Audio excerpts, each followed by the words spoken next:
கர்த்தருடைய வார்த்தைக்கு செல்லுவோம். திருப்பிக் கொள்வோம். மத்தேயு எழுதின சுவிசேஷம் 16ஆம் அதிகாரம் 21வது வசனம் முதல் 23வது வசனம் வரைக்கும். அது முதல் இயேசு தாம் எருசலேமுக்கு போய் மூப்பராலும் பிரதான ஆசாரியராலும் வேதபாரகராலும் பல பாடுகள் பட்டு கொலையுண்டு 3ஆம் நாளில் உயிர்த்தெழுந்திருக்க வேண்டும் என்பதை தம்முடைய சீசர்களுக்கு சொல்லத் தொடங்கினார். அப்பொழுது பேதுரு அவரை தனியே அழைத்து கொண்டு போய், ஆண்டவரே, இது உமக்கு நேரிடக்கூடாதே, இது உமக்கு சம்பவிப்பதில்லை என்று அவரை கடிந்து கொள்ளத் தொடங்கினான். அவரோ திரும்பி பேதுருவை பார்த்து, எனக்கு பின்னாக போ சாத்தானே, நீ தேவனுக்கு ஏற்றவைகளை சிந்தியாமல் மனுஷனுக்கு ஏற்றவைகளை சிந்திக்கிறாய் என்றார். நீ தேவனுக்கு ஏற்றவைகளை சிந்தியாமல் மனுஷனுக்கு ஏற்றவைகளை, மாம்சத்துக்கு அடுத்த காரியங்களை சிந்திக்கிறவனாய் இருக்கிறாய் என்று ஆண்டவர் இங்கே சொல்லுகிறதை நாம் பார்க்கிறோம். அருமையானவர்களை கவனியுங்கள். இந்த கால வேளையிலே தேவனுக்கு ஏற்ற சிந்தையை பற்றியும் மனுஷனுக்கு ஏற்ற சிந்தையை பற்றியும் ஒரு சில காரியங்களை சத்திய வேதத்திலிருந்து உங்களுக்கு நான் எடுத்து காண்பிக்க விரும்புகிறேன். இந்த வேத பகுதியிலே ஆண்டவராய் இயேசு கிறிஸ்து சொல்லுகிறார், நீ தேவனுக்கு ஏற்றவைகளை சிந்தியாமல். யாருக்கு ஏற்றவைகளை சிந்தியாமல்? தேவனுக்கு ஏற்றவைகளை, தேவனுக்கு அடுத்தவைகளை நீ யோசியாமல், நீ சிந்தியாமல், அதுக்குரிய காரியத்தை நீ தேடாமல் மனுஷனுக்கு ஏற்றவைகளை, மாமனுக்கும் மச்சானுக்கும் ஏற்றவைகளை, சித்தப்பனுக்கும் பெரியப்பனுக்கு ஏற்றவைகளை, உன்னுடைய உறவின் முறையாளர்களுக்கு ஏற்றவைகளையே நீ என்ன செய்து கொண்டிருக்கிறாய்? சிந்தித்து கொண்டிருக்கிறாய். இவ்வாறு நீ சிந்திக்கும் பொழுது நீ வெற்றி பெற முடியாது, நீ ஜெயிக்க முடியாது, நீ ஆயிரக்கணக்கான ஜனங்களுக்கு ஆசீர்வாதமாய் இருக்க முடியாது என்பதை நீ திட்டமாய் தெரிந்து கொள் என்று கர்த்தராகிய இயேசு கிறிஸ்து இங்கே பேதுரு என்கிற சீசனை கடிந்து கொள்ளுகிறதை நாம் பார்க்கிறோம். இங்கே பேதுரு என்கிற சீசன் இயேசுவை பார்த்து சொல்லுகிறான், சிலுவை மரணம் உமக்கு நேரிடக்கூடாதே. எது உமக்கு நேரிடக்கூடாதே? சிலுவை மரணம் உமக்கு நேரிடக்கூடாதே என்று அவரை கடிந்து கொண்டான் என்று பார்க்கிறோம். தனியாக அழைச்சிட்டு போய், தனியாக கூப்பிட்டு போய் அங்க வச்சு என்ன செய்யறான்? கடிந்து கொள்ளுகிறான். என்ன ஆண்டவர் நினைச்சுக்கிட்டு இருக்கிறீரு? சிலுவன்றீரு, மரணம் என்றீரு, சாவுன்னு சொல்றீரு, உயிர் தெழுதல்னு சொல்றீரு, என்ன நினைச்சுக்கிட்டு இருக்கிறீரு? எங்களெல்லாம் அப்படி அனாதையை விட்டுட்டு போலான்னு சொல்லி பிளானா அப்படின்னு தனியா கூப்பிட்டுட்டு போய் என்ன செய்யறான்? கடிந்து கொள்கிறான். உடனே இயேசு சொல்லுகிறார், எனக்கு பின்னாக போ சாத்தானே. பேதுருவை சாத்தான் சொல்லல, பேதுருவுக்கு பின்னாக இருந்து இப்படிப்பட்ட சிந்தையை குடித்து அவனை உந்தி தள்ளுகிற பிசாசை ஆண்டவராய் இயேசு கிறிஸ்து கடிந்து கொள்ளுகிறதை இங்கே நாம் பார்க்கிறோம். எனக்கு பின்னாக போ சாத்தானே, நீ எனக்கு இடரலாயிருக்கிறாய். சிலுவை மரணத்துக்கு நீ இடரலாயிருக்கிறாய். கல்வாரி பாடுகளுக்கு நீ இடரலாய் இருக்கிறாய். கல்வாரி பாடுகள் மூலமாய் தான் இந்த உலகத்துக்கு மீட்பு வரப்போகிறது, ரட்சிப்பு வரப்போகிறது, ஆசீர்வாதங்கள் வரப்போகிறது. அதை அன்றி வேற திட்டமே கிடையாது பரலோகத்தின் தேவனுக்கு. அந்த திட்டத்தை நான் எடுத்துக்கொண்டு வந்திருக்கிறேன். நான் சிலுவைக்கு போய் தான் ஆக வேண்டும், நான் மரித்துத்தான் ஆக வேண்டும், நான் பாதாளத்துக்கு போய் தான் ஆக வேண்டும், நான் உயிர் தெழுந்துதான் ஆக வேண்டும். மாற்று வழி கிடையவே கிடையாது. ஆகவே நீ தேவனுக்கு ஏற்றவைகளை சிந்தியாமல் எப்பொழுதுமே மாம்சத்துக்கு அடுத்த காரியங்களை, இந்த உலகத்துக்கு அடுத்த காரியத்தையே நீ சிந்தித்துக் கொண்டிருக்கிறாய் என்று இங்கே பேதுருவை ஆண்டவராய் இயேசு கிறிஸ்து கடிந்து கொள்ளுகிறதை நாம் பார்க்கிறோம். பேதுரு சொல்றான் பாருங்க, சிலுவை மரணம் என்ன செய்யக்கூடாது? உமக்கு நேரிடக்கூடாதே. அதாவது தேவனுடைய சித்தம் உம்முடைய வாழ்க்கையிலே நடக்கக்கூடாது என்று சொல்லுகிறான். இதற்கு ஆண்டவர் என்ன சொல்லுகிறார்? எனக்கு பின்னாக போ சாத்தானே, நீ தேவனுக்கு ஏற்றவைகளை சிந்திக்காமல் மனுஷனுக்கு ஏற்றவைகளை செய்கிறாய், சிந்திக்கிறாய். யாருக்கு ஏற்றவைகளை சிந்தியாமல்? தேவனுக்கு ஏற்றவைகளை, பரலோகத்துக்கு அடுத்தவைகளை, தேவனுக்கு பிரியமானவைகளை, தேவனுக்கு உகந்தவைகளை, தேவனுக்கு சித்தமானவைகளை நீ சிந்தியாமல் எப்பொழுதுமே இந்த மாம்சத்துக்கு அடுத்த காரியங்களை, மனைவி எப்படி பிரியப்படுத்தலாம், புருஷனை எப்படி பிரியப்படுத்தலாம், பிள்ளைகளை எப்படி பிரியப்படுத்தலாம், மாமியார் எப்படி பிரியப்படுத்தலாம், மாமனார் எப்படி பிரியப்படுத்தலாம், கூட பிறந்த அண்ணன் தம்பி எப்படி பிரியப்படுத்தலாம். எப்பொழுதுமே உன் சிந்தனை அப்படித்தான் இருக்குதே தவிர எப்போதும் தேவனை பிரியப்படுத்தணும், அவரை சந்தோஷப்படுத்தணும், அவருடைய திட்டத்தை நிறைவேற்றி முடிக்கணும். அந்த இடத்துக்கு இன்னும் நீ வரல பேதுருவே. நீ இப்படி இருக்கும் பொழுது நீ என்னாலே பயன்படுத்தப்பட முடியாது, நீ அநேகருக்கு ஆசீர்வாதம் இருக்க முடியாது. எப்பொழுதுமே அவங்கள பிரியப்படுத்தணும், இவங்களை பிரியப்படுத்தணும். இவங்க என்ன நினைப்பாங்க, அவங்க என்ன நினைச்சுக்கிடுவாங்க, அவங்க ஒருவேளை நம்ம வீட்டு வாசலுக்குள்ள வரக்கூடாதுன்னு சொல்லிடுவாங்களோ. சொல்லட்டுன்றேன், ஒரே ஒரு வாழ்க்கை சீக்கிரமாய் கடந்து போயிடும். அது ஆண்டவருக்கு மாத்திரம் அந்த வாழ்க்கை, அவ்வளவுதான். தேவனை பிரியப்படுத்த போகிறேன், தேவனுடைய திட்டத்துக்கு நீ அர்ப்பணித்திருக்கிறேன். ஆயிரக்கணக்கான ஜனங்களுக்கு ஆசீர்வாதம் இருக்க வேண்டும் என்று சொன்னால் சில கிரயங்களை நாம் கொடுத்தே ஆக வேண்டும், சில காரியங்களை வெட்டி நாம் தள்ளிவிடவே ஆக வேண்டும். பாருங்க, சொந்த பந்தங்களை நேசிக்க கூடாது, அவர்களை வெறுத்து விட வேண்டும் என்று கர்த்தர் சொல்லலை எங்கேயுமே. இது எல்லாரையும் நாம் நேசிக்கிறோம், எல்லாரையும் நாம் அன்பு கூறுகிறோம், எல்லாருக்காக நாம் ஜெபிக்கிறோம். ஆனால் தேவனா அவருடைய திட்டமா அல்லது மனுஷனா அவனுடைய திட்டமா என்று வரும் பொழுது எனக்கு தேவன் தான், அவருடைய திட்டம்தான், அவருடைய சித்தம்தான். ஆமேன். அந்த இடத்துல நின்று பிடிக்கும் பொழுதுதான் நீங்கள் கர்த்தராலே பயன்படுத்தப்பட முடியும். நீங்கள் போய் ஜெபிக்கும் பொழுது அநேகர் சுகமடைவார்கள். நீங்கள் போய் ஜெபிக்கும் பொழுது பிசாசுகள் நடுங்கி ஓட ஆரம்பிக்கும்.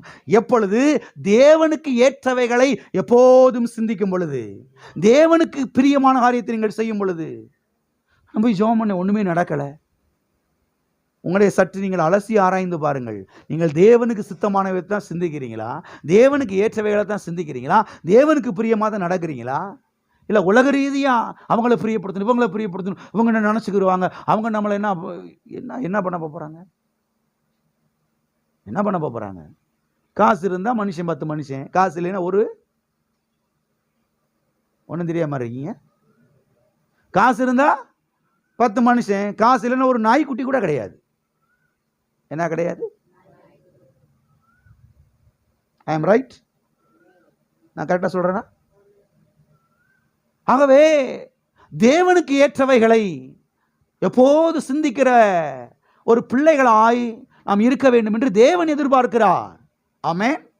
பக்கத்தில் கைப்பிடி சொல்லுங்க, தேவனுக்கு ஏற்றவைகளை, தேவனுக்கு பிரியமானவைகளை சிந்திக்க முடியாய் தேவன் உங்களிடத்திலே எதிர்பார்க்கிறார். ஆமென். எனவே தேவனுடைய பிள்ளைகள் எப்போதும் தேவனுக்கு ஏற்றவைகளை சிந்திக்க பழக வேண்டும். மனுஷனுக்கு ஏற்றவைகளை சிந்தித்து கொண்டே என்ன செய்யக்கூடாது, இருக்கக்கூடாது. ஆமென். சரி, தேவனுக்கு ஏற்ற சிந்தை என்பது எது, மனுஷனுக்கு ஏற்ற சிந்தை என்பது எது? மனுஷனுக்கு ஏற்ற சிந்தை என்பது எது தெரியுமா? எப்போது சரீரத்துக்கு அடுத்த காரியங்களையே யோசிப்பது, எனக்கு என்ன கிடைக்கும் என்பதை பற்றியே என்ன செய்கிறது, யோசிக்கிறது. எனக்கு என்ன லாபம் கிடைக்கும் என்பதை பற்றியே யோசிக்கிறது. 4 பேர் எப்போது நம்மளை என்ன செய்யணும், பாராட்டணும். 4 பேர் என்ன செய்யணும், எப்போது நம்மளை பாராட்டணும். 4 பேர் நமக்கு வந்து மாலை போடணும். 4 பேர் நம்மளை எப்போது என்ன செய்யணும், உயர்த்திய பேசணும். இதுதான் மனுஷனுக்கு ஏற்ற சிந்தை. ஆமென். அது மாத்திரமல்ல, உறவின் முறையார்களை பிரியப்படுத்தி கொண்டே இருப்பது, இதுதான் மனுஷனுக்கு ஏற்ற சிந்தை, மாம்சத்துக்கு அடுத்த சிந்தையாகும். அது மாத்திரமல்ல, புது சிருஷ்டிப்பை குறித்த ஒரு தியானம், புது சிருஷ்டிப்பை குறித்த ஒரு சிந்தை அது இல்லாமல் பழைய வாழ்க்கை குறித்து பற்றியே யோசித்துக் கொண்டே இருப்பது, அதுதான் மாம்சத்துக்கு அடுத்த சிந்தையாகும். எப்போதும் பாருங்க, தனிப்பட்ட விதத்தில் தனியாக உட்காந்துருக்கும் பொழுது நான் யாரு, கர்த்தர் என்னை எப்படிப்பட்ட இடத்துல வச்சிருக்கிறாரு, எப்படிப்பட்ட பொசிஷனில் கர்த்தர் என்னை வச்சிருக்கிறாரு, எங்கேயோ கடந்த என்னைய கர்த்தர் இன்னைக்கு எப்படி கொண்டு வந்திருக்கிறாரு. நீங்கள் நான் தேவனுடைய பிள்ளையா இருக்கிறேன், புது சிருஷ்டியாக இருக்கிறேன், நான் ரட்சிக்கப்பட்டிருக்கிறேன், நான் மீட்கப்பட்டிருக்கிறேன், நான் தேவனுடைய பிள்ளையாக இருக்கிறேன், தேவனுடைய ஆசீர்வாதத்துக்கெல்லாம் சுதந்திரவாளி, கல்வாரி சிலுவையின் மூலமாக எல்லா ஆசீர்வாதங்களும் எனக்கு சொந்தம். இதை குறித்த ஒரு சிந்தனை இல்லாமல் எப்பயுமே பாருங்க, மாம்சத்துக்கு அடுத்த காரியத்தை செய்து கொண்டிருப்பார்கள். அநேகர் சிந்தித்து கொண்டே இருப்பார்கள். இது தவறு. அருமையான தேவனுடைய பிள்ளைகளே, சத்திய வேதத்திலே இஸ்ரவேல் ஜனங்களை குறித்து நாம் பார்க்கிறோம். இந்த இஸ்ரவேல் ஜனங்கள் எப்பொழுதுமே, நல்லா கவனிங்க, 430 வருஷங்கள் அடிமையாக இருந்தாங்க. கர்த்தர் பாருங்க, ஆட்டுக்குட்டியின் ரத்தத்தினால மீட்டெடுத்து செங்கடல் வழியாக வெளியே கொண்டு வந்து இப்ப பாலும் தேனும் ஓடுகிற நலமும் விசாலமுமான கானான் தேசத்துக்கு நேராக வழி நடத்தி கொண்டு போகிறார். இப்ப எங்க கூட்டிட்டு போறாரு? பதில் சொல்லுங்க. எங்க வையாத்துக்கா எங்க கானான் தேசத்துக்கு என்ன செய்யறாரு? கூட்டிட்டு போறாரு. இப்போ உங்களை டூருக்கு கூட்டிட்டு போறோம்னு வச்சுக்கிறோம். டூருக்கு கூட்டிட்டு போறோம்னு வச்சுக்கோங்க. இப்போ எல்லாரும் வேனில் ஏறி உக்காந்தாச்சு. இப்போ எதை பற்றி யோசிக்கணும்? எதை பற்றி யோசிக்கணும்? இப்போ அங்கே போய் எப்படி என்ஜாய் பண்ணலாம், அங்கே எங்கே சுற்றி பார்க்கலாம், நம்மகிட்ட எவ்வளோ பணம் இருக்குது, இப்போ எதெல்லாம் வாங்கலாம், நம்ம பிள்ளைங்க எதெல்லாம் வாங்கிட்டு வர சொன்னாங்க, எப்படி சிந்தை ஓடுது? சோறாக்கினாங்களா குழம்பு ஆக்கினாங்களா தெரியல, சாப்பிட்டாங்களா கொண்டாங்களான்னு தெரியல. அதை ஆக்கி வச்சாச்சுல, போட்டு சாப்பிடுவாங்கல்ல. உப்பு போட்டனா போடலையான்னு தெரில, உரப்பு இருக்க உப்புலன்னு போட்டு போகிறாங்க. பிள்ளைனா இஸ்ரேல் மக்களை கர்த்தர் கூட்டிட்டு போறாரு. பாலை பற்றி யோசிக்கிறதுக்கு சிந்தனை இல்லை, தேனை பற்றி யோசிக்கிறதுக்கு சிந்தனை இல்லை, நன்மையை பற்றி யோசிக்கிறதுக்கு சிந்தனை இல்லை, விசாலத்தை குறித்து சிந்திக்கிறதுக்கு யோசனை கிடையவே கிடையாது. பாதுகாக்கிற தேவன் மேகஸ்தம்பம் அக்கினிஸ்தம்பம் கூடயே வருதே, அதை பற்றி சிந்தனையே இல்லை. காலைதோறும் மண்ணா கொட்டுதே, அதை பற்றி சிந்தனை இல்லை. கண்மலையிலிருந்து தண்ணி கொட்டுதே, அதை பற்றி சிந்தனை கிடையவே கிடையாது. இறைச்சிகள் வந்து விழுகிறதே, அதை பற்றி சிந்தனையே இல்லை. தேவனை ஆராதிக்கணுமே, அதை பற்றி சிந்தனையே இல்லை. எப்பயுமே எகிப்தை பற்றி, எதை பற்றி விட்டுட்டு வந்த அந்த எகிப்தை பற்றியே யோசிச்சுக்கிட்டு இருக்கிறாங்க பாருங்க. அங்கே நாங்கள் சாப்பிட்ட வெங்காயம், என்னது வெங்காயம், வெள்ளைப்பூடு, வெள்ளரிக்காய், கொம்மட்டிக்காய், அட வெங்காயம் வெங்காயம். கர்த்தர் பாலும் தேன் ஓடுற தேசத்துக்கு கூட்டிட்டு போறாரு, அதை பத்தி சிந்தனையே இல்லை. எதை பத்தி சிந்திச்சுக்கிட்டு இருக்கிறான்? வாசிங்க அந்த வசனத்தை. என்னாகமம் 11ஆம் அதிகாரம் 5வது வசனம். நாம் எகிப்திலே கிரயம் இல்லாமல் சாப்பிட்ட மச்சங்களையும் வெள்ளரிக்காய்களையும் கொம்மட்டி காய்களையும் வெங்காயங்களையும் வெள்ளை பூண்டுகளையும் நினைக்கிறோம், சிந்திக்கிறோம். நீ தேவனுக்கு ஏற்றவைகளை சிந்தியாமல்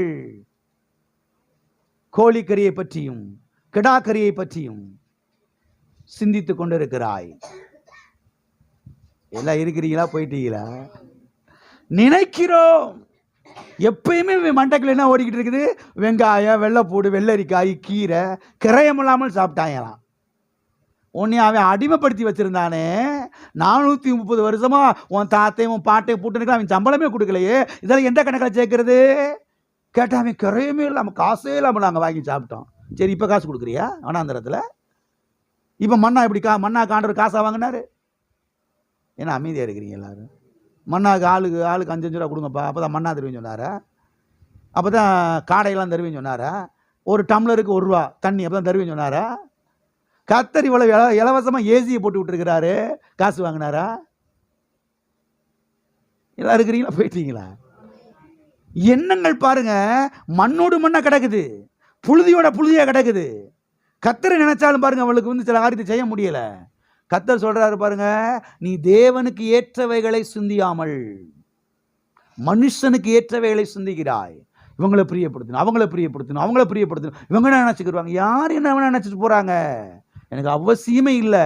எனக்காய் கல்வாரி சிலுவையிலே கடைசி சுட்டு ரத்தத்தை சிந்தின கர்த்தர், அவரை நான் நினைக்க போகிறேன், அவருடைய வார்த்தையை நினைக்க போகிறேன், அவருடைய கல்வாரி நினைக்க போகிறேன், அவர் பட்ட பாடுகளை நினைக்க போகிறேன். அதன் மூலமாக எனக்கு லாபங்கள் வரும்.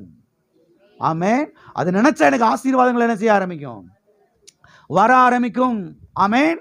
எனவே பழைய வாழ்க்கைக்கு என்ன செய்யக்கூடாது? திரும்பக்கூடாது. இந்த இஸ்ரவேல் மக்கள் பாருங்க, பழைய வாழ்க்கையை நினைச்சு பார்க்குறாங்க பாருங்க. பழைய வாழ்க்கையை நினச்சி பார்க்குறாங்க. பழைய வாழ்க்கைக்கு போய்ட்டு அவ்வளோ நல்லா இருக்கும். பேசாட்டில் அங்கேயே போய் கொத்தடிமையாக இருந்து பேசாட்டில் வெங்காயத்தை வாங்கின்னு செய்வோம், சாப்பிடுவோம். பேசாட்டில் வெள்ளைப்பூடை வாங்கின்னு செய்வோம், சாப்பிடுவோம். அப்படின்னு பழச அந்த அடிமைத்தன வாழ்க்கை நினைக்கிறான் பாருங்க. அவன் சாட்டையை வச்சு அடிக்கிறான், புழிஞ்சு எடுக்கிறான். யாத்திராம புஸ்தகத்தில் வாசிக்கிறோம், அவனுடைய இருதயம் கசப்பானது என்று. வாழ்க்கையை வெறுத்து போச்சு. அது ஒரு வாழ்க்கையா? அடிமைத்தன வாழ்க்கையா? அந்த வாழ்க்கைக்கு மறுபடியும் போகணும்னு நினைக்கிறாங்க பாருங்க. அப்படிப்பட்ட வாழ்க்கைக்கு மறுபடியும் என்ன செய்யக்கூடாது? நீ அனைவரும் இருக்கிறீங்க, ரசிக்கப்பட்டிருக்கிறீங்க, மறுபடியும் அந்த பழைய வாழ்க்கைக்கு போகணும்னு என்ன செய்யக்கூடாது? என்ன செய்யக்கூடாது? நினைக்கக்கூடாது, சிந்திக்க கூடாது. அது அடிமைத்தனமான வாழ்க்கை. வாசிப்போம். 2 பேதுரு 2ஆம் அதிகாரம் 22வது வசனம். 2 பேதுரு 2ஆம் அதிகாரம் 22வது வசனம் வாசிக்கிறேன், எல்லாரும் கவனியுங்கள்.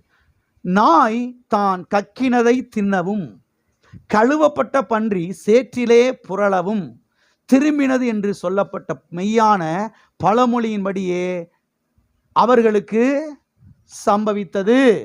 எல்லாம் இருக்கிறீங்களா? கழுவப்பட்ட பன்றி. நீங்க பன்னிக்குட்டி எத்தனை முறை கழுவுனாலும் இது எங்க தான் போகும்? கரெக்டா சொல்லிட்டீங்களே. நீங்க பன்னிக்குட்டிக்கு சென்ட் அடிச்சாலும் அது எங்க தான் போகும்? ஏன்? இருதயம் மாற்றப்படல. என்ன மாற்றப்படல? இருதயம் மாற்றப்படல. இருதயம் மாறிடுச்சுன்னா என்ன செய்யாது? அது சாக்கடைக்குள்ள என்ன செய்யாது? போகாது. உங்களுடைய இருதயம் மாற்றப்பட்டிருக்கா? இயேசு கிறிஸ்து ரத்தத்தினால மாற்றப்பட்டிருக்குதா? மாற்றப்பட்டிருக்கிறதுனால மறுபடி எங்க திரும்ப கூடாது? அந்த அடிமைத்தன வாழ்க்கைக்கு என்ன செய்யக்கூடாது? திரும்ப கூடாது. ஆமென். இந்த மேன்மையான வாழ்க்கையை விட்டு, இந்த உன்னதமான வாழ்க்கையை விட்டு நீங்க என்ன செய்யக்கூடாது? அந்த பழைய வாழ்க்கைக்கு திரும்ப கூடாது. இந்த இஸ்ரவேல் மக்கள் பாருங்க, அந்த பழைய வாழ்க்கையை நினைச்சு, அதவே யோசிச்சு, அதவே சிந்திச்சு பாருங்க, வனாந்திரத்திலேயும் 40 வருஷங்கள் சுற்றி திரிந்து அங்கேயே மடிந்து போனார்கள். 2வது தலைமுறையினர் தான் அவர் எங்க போய் சேர்ந்தாங்க? கானான் தேசத்துக்கு போய் சேர்ந்தார்கள். எனவே எப்போதும் தேவனுக்கு ஏற்ற வேளை சிந்திக்கக்கூடிய ஒரு பழக்கத்தை உடையவர்களாய் நாம் என்ன செய்ய வேண்டும்? இருக்க வேண்டும். பக்கத்தில் கைப்பிடி சொல்லுங்க. தேவனுக்கு ஏற்றவைகளை, தேவனுக்கு பிரியமானவைகளை, தேவனுக்கு உகந்தவைகளை சிந்தியுங்கள், யோசியுங்கள். ஆமென். சரி, தேவனுக்கு ஏற்றவைகள் என்றால் என்ன? தேவனுக்கு ஏற்ற சிந்தை என்றால் என்ன? தேவனுக்கு உகந்த சிந்தை என்றால் என்ன? தேவனுக்கு ஏற்ற சிந்தை என்றால் என்ன என்பது தெரியுமா உங்களுக்கு? எல்லாம் கவனிங்க. தேவ சித்தத்தை செய்வதற்கு தங்களை தாழ்த்துவதுதான் தேவனுக்கு ஏற்ற சிந்தையாகும். எல்லாம் இருக்கிறீங்களா? தேவனுக்கு ஏற்றவைகளை செய்யக்கூடிய ஒரு சிந்தை, தேவ சித்தத்தை செய்யக்கூடிய ஒரு மனது, தேவ சித்தத்தை செய்ய வேண்டும் என்று தங்களை தாழ்த்துவதுதான் தேவனுக்கு ஏற்ற சிந்தையாகும். ஆண்டவராய் இயேசு கிறிஸ்து கெத்செமனே தோட்டத்திலே அவர் ஜெபித்து கொண்டிருக்கிறார். இன்னும் கொஞ்ச நேரத்தில் வந்து கைது பண்ண போகிறார்கள். சிலுவை மரணத்துக்கு அவர் போக போகிறார். ஆகவே கெத்செமனே தோட்டத்துக்கு போய் அவர் அங்கே முழங்கால் படியிட்டு அவர் ஊக்கமாய் ஜெபித்து கொண்டிருக்கிறார். அப்பொழுது எல்லாம் கவனிக்கிறீங்களா? யார் தூங்கலையில? அவர் ஜெபிக்கிறார். அவர் ஜெபிக்கும் பொழுது அவருடைய மாம்சம் கொஞ்சம் மேல அப்படி எந்திரிக்குது. மேல மாம்சம் என்ன செய்யுது? அப்படி கொஞ்சம் எந்திரிக்குது. இந்த மாம்சம் சொல்லுது, சிலுவை மரணம் வேணாம், அது அவமானம், அது வெட்கம், அது கேவலம், நிர்வாணமா தொங்கணும், ரத்தத்தை சிந்தணும் அப்படின்னு எது சொல்லுது? மாம்சம் பேசுது, மாம்சம் சொல்லுது. உடனே ஆண்டவர் சொல்றாரு, ஆண்டவரே ஒருவேளை வேற வழி இருக்குமா? அதுக்கு மாற்று வழி இருக்குமா? சிலுவை மரணத்துக்கு தான் போகணுமா? வேற வழி இருக்குமா? வேற ஆப்ஷன் இருக்குதா? பிதாவை தேவன் சொல்றாரு, வேற ஆப்ஷன் இல்லை மகனே, சிலுவை மரணம் தான், அது வழியா தான் போகணும். அப்போதான் இந்த உலகத்துக்கு மீட் பெற போகிறது, அதன் மூலமாக இந்த உலகத்துக்கு ரட்சி பெற போகிறது. உடனே ஆண்டவர் சொல்கிறாரு, ஆண்டவரே என்னுடைய சித்தத்தின்படி அல்ல, உம்முடைய சித்தத்தின்படியே ஆக கடவுது. இதுதான் தேவனுக்கு ஏற்ற சிந்தை. இதுதான் தேவனுக்கு ஏற்ற சிந்தை. ஆண்டவரே பேதுரு என்ன நினைப்பாண்டவரே, யோவான் என்ன நினைப்பாண்டவரே, யூதாஸ் காரியத்தை என்ன நினைப்பாண்டவரே, எவன் என்ன வேணா நினைச்சிட்டு போட்டோம், எனக்கு அதை பத்தி அவசியமே இல்லை. இவங்களுடைய பாராட்டு எனக்கு தேவையில்லை, இவங்களுடைய மாலை எனக்கு தேவையில்லை. எனக்கு பரலோகத்தின் தேவன், அவருடைய பாராட்டு எனக்கு போதும். இவர் தேவனுடைய குமாரன், இவரில் பிரியமாய் இருக்கிறேன். வானம் திறந்து சத்தம் கேட்டது, தேவனுடைய பாராட்டு எனக்கு போதும், அவ்வளவுதான். ஆகவே ஆண்டவராய் இயேசு கிறிஸ்து மனமுகுந்து அன்றைக்கு சிலுவை மரணத்துக்கு போனார், தன்னை அர்ப்பணித்தார். என்னுடைய சித்தத்தின்படி அல்ல ஆண்டவரே, உம்முடைய சித்தத்தின்படியே ஆக கடவது. ஆமென். ஆகவே தேவ சித்தத்திற்கு ஆண்டவராய் இயேசு கிறிஸ்து தன்னை அர்ப்பணித்தார். இதுதான் தேவனுக்கு ஏற்ற சிந்தையாகும். ஆமென். ஆண்டவராய் இயேசு கிறிஸ்து நம்முடைய ரோல் மாடலாய் இருக்கிறார், நம்முடைய மாதிரியாய் இருக்கிறார். அவர் தன்னை தேவனுடைய சித்தத்துக்கு தாழ்த்தினார் என்று சத்தியவேதத்திலே பிலிப்பியர்கள் நிருபத்திலே நாம் வாசிக்கிறோம். எந்த அளவுக்கு தாழ்த்தினார்? மரண பரியந்தம் தன்னை தாழ்த்தினார். ஆமென். மரண பரியந்தம் மாத்திரமல்ல, அதாவது சிலுவை மரண பரியந்தம் என்று எழுதப்பட்டிருக்கிறது. இருக்கிறதுலேயே கொடூரமான ஒரு மரணம் சிலுவை மரணம் என்பதை நீங்கள் தெரிந்து கொள்ளுங்கள். ஆண்டவராய் இயேசு கிறிஸ்து மரணத்துக்கு தன்னை ஒப்பு கொடுக்கல, சிலுவை மரணத்துக்கு தன்னை என்ன செய்தார்? ஒப்பு கொடுத்தார். அன்றைக்கு ரோமர்கள் தான் உலகம் முழுவதும் ஆண்டு கொண்டிருந்தார்கள். ரோமர்கள் கொடுமையான தண்டனையை, கொடூரமான தண்டனையை ஜனங்களுக்கு கொடுத்தார்கள். அப்போதான் மக்களுக்குள்ள ஒரு பயம், ஒரு எல்லாரும் அடங்கி நடப்பாங்கன்னு சொல்லி. இதில் இருக்கிறதுலையே உச்சகட்டமான ஒரு தண்டனை சிலுவை தண்டனை, சிலுவை மரணம். அவன் இயேசு கிறிஸ்து பாருங்க, ஈஸியான வழியை தேடி போகல, ஒரு சாஃப்டான வழியை தேடி போகல, ஒரு ஸ்மூத்தான வழியை தேடி போகல. இது பரவாயில்ல, இது நல்லா இருக்கு, இப்படி போனா அப்படி போய்கிடலாம், இது வேணாம், கஷ்டமா இருக்குது. இயேசு கிறிஸ்து சொல்லுகிறார், கர்த்தாவே சிலுவை மரணம் தான் அப்படின்னா சிலுவை மரணத்தை வெளியே என்ன செய்ய போறேன்? நான் போறேன், அவ்வளவுதான். ஆமென். நீ தேவனுக்கு ஏற்றவைகளை சிந்தியாமல் மனுஷனுக்கு ஏற்றவைகளை என்ன செய்கிறாய்? சிந்திக்கிறாய். ஆண்டவரே, இது உமக்கு நேரிடக்கூடாதே, இது உமக்கு சம்பவிப்பது இல்லை. கர்த்தர் சொல்றார், எனக்கு பின்னாக போ சாத்தானே, நீ எனக்கு இடரலாய் இருக்கிறாய், நீ எனக்கு தடையாய் இருக்கிறாய். சிலுவை மரணத்தின் வழியாய் தான் நான் போகிறேன் என்று சொன்னால், அப்பதான் இந்த உலகத்துக்கு மீட்பு வரப்போகிறது. அநேகர் மீட்கப்பட போகிறார்கள், அநேகர் வாழ்வடைய போகிறார்கள், அநேகர் சுகமடைய போகிறார்கள். நரகத்தை நோக்கி ஓடிக்கொண்டிருக்கிற மக்கள் அவர்கள் பரலோகத்துக்கு வந்து என்ன செய்ய போகிறார்கள்? சேரப்போகிறார்கள். எப்பொழுது? சிலுவை மரணத்தின் மூலமாக. ஆமென். ஆகவே இயேசு கிறிஸ்து பாருங்க, தன்னை தாழ்த்தினார். எதுவரைக்கும் தாழ்த்தினார்? சிலுவை மரண பரியந்தம் தன்னை என்ன செய்தார்? தாழ்த்தினார். இவ்வாறு தாழ்த்தினுடைய விளைவு என்ன? இன்றைக்கு அநேக குடும்பங்கள் வாழ்ந்திருக்கிறது, அநேகர் விடுதலையாக இருக்கிறார்கள், அநேகர் சுகமடைந்திருக்கிறார்கள். இதுதான் தேவனுக்கு ஏற்ற சிந்தை. எனவே தேவனுடைய பிள்ளைகள் எவ்வாறு சிந்திக்க வேண்டும்? தேவனுடைய பிள்ளைகள் எவ்வாறு சிந்திக்க வேண்டும்? நாம் போய் 10 பிள்ளைகளுக்கு சுவிசேஷத்தை அறிவிச்சா அந்த பிள்ளைகளுடைய குடும்பங்கள் வாழ்வடைய வேண்டும், வாழ்வடையுமே என்று என்ன செய்ய வேண்டும்? வீட்டுக்குள்ளே இருக்கிறது சுகமா இருக்குது, சந்தோஷம், வீட்டுக்குள்ளே படுத்து கிடக்கலாம். எந்திரிச்சு வெளியில போய் 4 பேத்துக்கு என்ன செய்யணும்? சுவிசேஷத்தை அறிவிக்கணும். 4 பிள்ளைகளை கூப்பிட்டு உட்கார வச்சு பாடலை பாடி சுவிசேஷத்தை என்ன செய்யணும்? இந்த பிள்ளைகளுக்கு அது கொஞ்சம் கஷ்டமா தான் இருக்குது. பெட்லேயே படுத்துட்டு கிடந்தா இந்த சரீரம் சொல்லுது, இன்னும் கொஞ்சம் தூங்கலாமே, இன்னும் கொஞ்சம் தூங்கலாமே, இன்னும் கொஞ்சம் தூங்கலாமேன்னு சொல்லுது. எது? ஆனால் உள்ள இருக்கிற ஆவி மனுஷன் சொல்றான், எந்திரிச்சு வெளியே போ. எத்தனையோ பிள்ளைங்க அனாதை பிள்ளைகளா கிடக்குதுங்க, எத்தனையோ பிள்ளைங்க தாய் தகப்பனாலே வெறுக்கப்பட்டவர்களாய் ஒதுக்கப்பட்டவர்களாய் கிடக்கிறார்கள். அவர்களுக்கு போய் என்னுடைய அன்பை பற்றி சொல்லுன்னு சொல்லி உள்ள இருக்கிற ஆவி மனுஷன் சொல்றான். மனுஷனுக்கு ஏற்றவைகளையே சிந்தித்துக் கொண்டு படுத்து கிடக்கிறது பெட்ல. ஆவியானவர்களோடு பேசிக் கொண்டிருக்கிறார். திட்டமாய் தெரிந்து கொள்ளுங்கள், ஆண்டவர் சீக்கிரம் வரப்போகிறார். காலம் கடைசி காலம். இந்த நாட்களுக்குள்ளே அநேகருக்கு போய் சுவிசேஷத்தை அறிவிக்க வேண்டும், அநேக குடும்பங்களை வாழ வைக்க வேண்டும், அநேக குடும்பங்களை காப்பாற்ற வேண்டும். இந்த பொறுப்பு நமக்கு கொடுக்கப்பட்டிருக்கிறது. எப்பொழுதுமே பாருங்க, மாம்சத்துக்கு அடுத்த காரியத்தையும் சிந்திச்சுட்டு கிடக்கிறது. பிரியாணி, கேக்கு, ஐஸ்கிரீமு, ஒன்றுமே கிடையாதுங்க. ஐஸ்கிரீமுக்கு பிரியாணி கேட்கலாம் கத்தருக்கு, கத்தர் காலில் வந்து கொட்டிட்டு போயிடுவார். ஒன்றுமே கிடையாது. உள்ளத்தில் எப்போதும் ஒரு சிந்தை, ஆண்டவரே, என் சொந்தக்காரங்க எத்தனையோ பேர் கைகால் விளங்காமல் படுத்து கிடக்கிறாங்க, செய்வலனால, பிள்ளி சுனியத்தினால, பேய் பிடிச்சி போய் பிசாசினால ஆட்டப்பட்டு கிடக்கிறானே, அவனுக்கு போய் சுவிசேஷம் நான் அறிவிக்கணுமே. எந்த நேரம் மூக்கு பிடிக்க தின்னுபிட்டு படுத்து கிடந்தா இது என்ன நல்லா இருக்குது? அது வந்து மாம்சத்துக்கு அடுத்த காரியத்தையும் சிந்திக்கிறது. இன்னைக்கு இந்த கடையில் பிரியாணி, நாளைக்கு அந்த கடையில் பிரியாணி, இன்னைக்கு இந்த கடையில் ஐஸ்கிரீம் நல்லா இருக்கு, அந்த கடையில் ஐஸ்கிரீம் நல்லா இருக்குதா? இந்தவே கால்குலேஷன் பண்ணி வாழ்க்கை பாதி முடிஞ்சு போச்சு. சுவிசேஷத்தை அறிவிக்கணும், குடும்பங்களை வாழ வைக்கணும், குடும்பத்தை தூக்கி விடணும். அவங்களுக்கு போய் ஒரு ஜெபம் பண்ணிட்டு வந்தா அந்த குடும்பம் நல்லா இருக்குமே. தேவ சமூகத்தில் நின்று அந்த குடும்பத்துக்காக பரிந்து பேசி ஜெபிப்போமே. தேவனுக்கு அடுத்த சிந்தை எத்தனை பேருக்கு புரிகிறது? தேவனுக்கு அடுத்த சிந்தை என்பதை தெரிந்து கொள்ளுங்கள். சத்தியவேதம் சொல்லுகிறது, சுகபோகமாய் வாழ்கிறவள் உயிரோடே செத்தவள். சுகபோகமாய் வாழ்கிறவள் உயிரோடே செத்தவள். எல்லா ஆசீர்வாதங்கள் எதற்காக? சுவிசேஷம் அறிவிக்கப்படுவதற்காக. ஆமென். கர்த்தர் எல்லா ஆசீர்வாதத்தை எதுக்கு தர்றாரு? எதுக்கு தர்றாரு?